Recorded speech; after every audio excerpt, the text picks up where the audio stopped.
नमस्कार, मैं हूं अंकुर और आप देख रहे हैं सत्यहिंदी.com।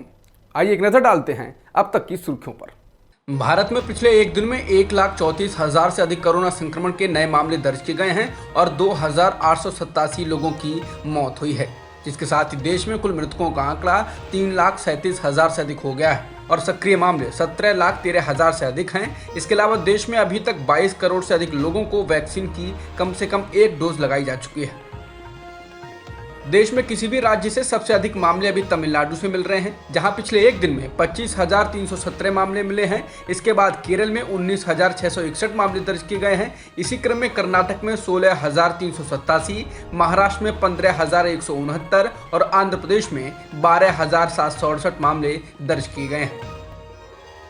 भारत सरकार की वैक्सीन नीति की लगातार हो रही आलोचना के बीच अब सरकार ने एक और भारत में बनी वैक्सीन की अभी से 30 करोड़ डोज बुक कर दिए हैं। इसके लिए अग्रिम भुगतान भी किया जाएगा। इस वैक्सीन को हैदराबाद स्थित बायोलॉजिकल ई द्वारा बनाया जा रहा है। ये वैक्सीन अभी क्लिनिकल ट्रायल के तीसरे चरण में है, लेकिन भारत सरकार कंपनी को इस वैक्सीन के लिए 1,500 करोड़ का अग्रिम भुगतान करेगी। स्वास्थ्य मंत्रालय का कहना है कि इसकी खुराकों का निर्माण अगस्त से दिसंबर 2021 तक किया जा सकेगा। बता दें, इससे पहले भारत में बनी वैक्सीन कोवैक्सीन को लोगों को लगाया जा रहा है।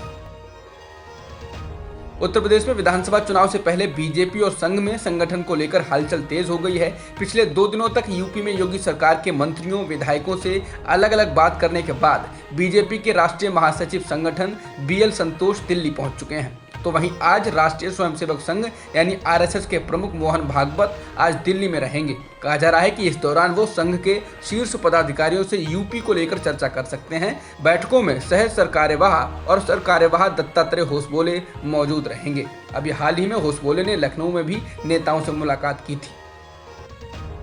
उत्तर प्रदेश की सियासत में चल रही जबरदस्त उथल पुथल के बीच सिर्फ बीजेपी ही नहीं, कांग्रेस भी विधानसभा चुनाव की तैयारियों में जुट गई है। विधानसभा चुनाव में अभी 8 महीने का वक्त बचा है, लेकिन कांग्रेस महासचिव प्रियंका गांधी वाड्रा ने उत्तर प्रदेश कांग्रेस कमेटी से जिताऊ प्रत्याशियों की तलाश में जुटने को कहा है। प्रियंका उत्तर प्रदेश में पार्टी की प्रभारी भी हैं। उत्तर प्रदेश में कांग्रेस के हालात बेहद खराब हैं, इसमें कोई शक नहीं।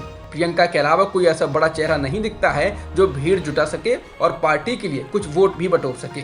ऐसे में कांग्रेस नेत्री की जिम्मेदारियां बढ़ गई हैं और वह इसे समझती भी हैं, तभी शायद उन्होंने प्रत्याशियों की खोज परख का काम थोड़ा पहले ही शुरू कर दिया।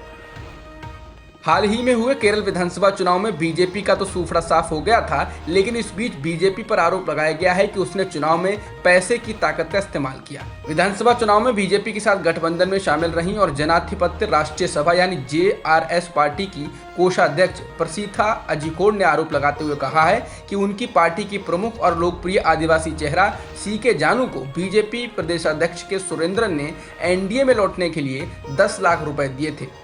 उन्होंने इससे जुड़ा एक ऑडियो टेप भी जारी किया है। भगोड़े कारोबारी मेहुल चोकसी को भारत को सौंपे जाने को लेकर बुधवार को डोमिनिका की एक अदालत में सुनवाई हुई। सुनवाई के दौरान डोमिनिका की सरकार की ओर से पेश वकील ने कहा कि मेहुल चोकसी की ओर से दायर याचिका अवैध है और इसलिए इसे नहीं सुना जाना चाहिए। वकील ने कहा कि उसे भारत को सौंप देना चाहिए। भगोड़े हीरा कारोबारी मेहुल चोकसी को डोमिनिका में कोई राहत नहीं मिली है। डोमिनिका कोर्ट ने उसकी जमानत याचिका को खारिज कर दिया है। पेशी के दौरान चोकसी ने डोमिनिका में अवैध घुसपैठ के आरोपों को पूरी तरह से नकार दिया। चोकसी ने दावा किया कि उसे एंटीगुआ एंड बारबुडा से अपहरण कर जबरन कैरिबियाई द्वीप देश में लाया गया। अब इस मामले में अगली सुनवाई 14 जून को होगी। यूनाइटेड नेशंस में इजरायल के खिलाफ जांच के प्रस्ताव पर भारत द्वारा वोटिंग में हिस्सा नहीं लेने के बाद फिलिस्तीन के विदेश मंत्री डॉक्टर रियाद अल मलिकी ने इसको लेकर नाराजगी जाहिर की है। उन्होंने भारत के विदेश मंत्री S जयशंकर को इसको लेकर चिट्ठी भी लिखी।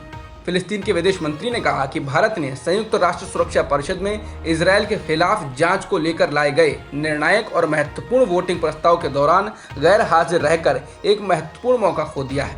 उन्होंने कहा कि वोटिंग से गैर हाजिर होकर भारत मानवाधिकार के खिलाफ उठती आवाज को दबाने में नाकामयाब रहा।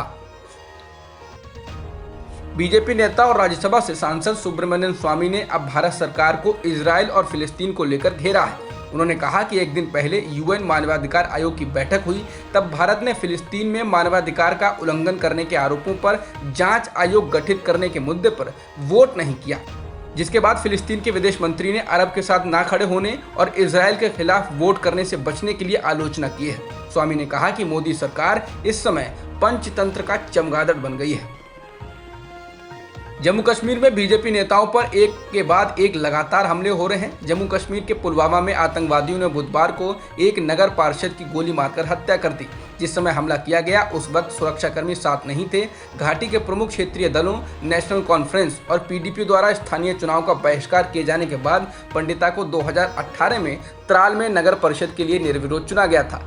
रिपोर्टों के अनुसार आतंकियों ने नगर पार्षद राकेश पंडिता पर तब हमला किया जब वह त्राल क्षेत्र में अपने दोस्त के घर पर थे। अब तक की खबरों में इतना ही। बाकी खबरों के लिए बने रहिए सत्यहिंदी.com के साथ। सत्य हिंदी का ऐप डाउनलोड करें गूगल प्ले स्टोर पर।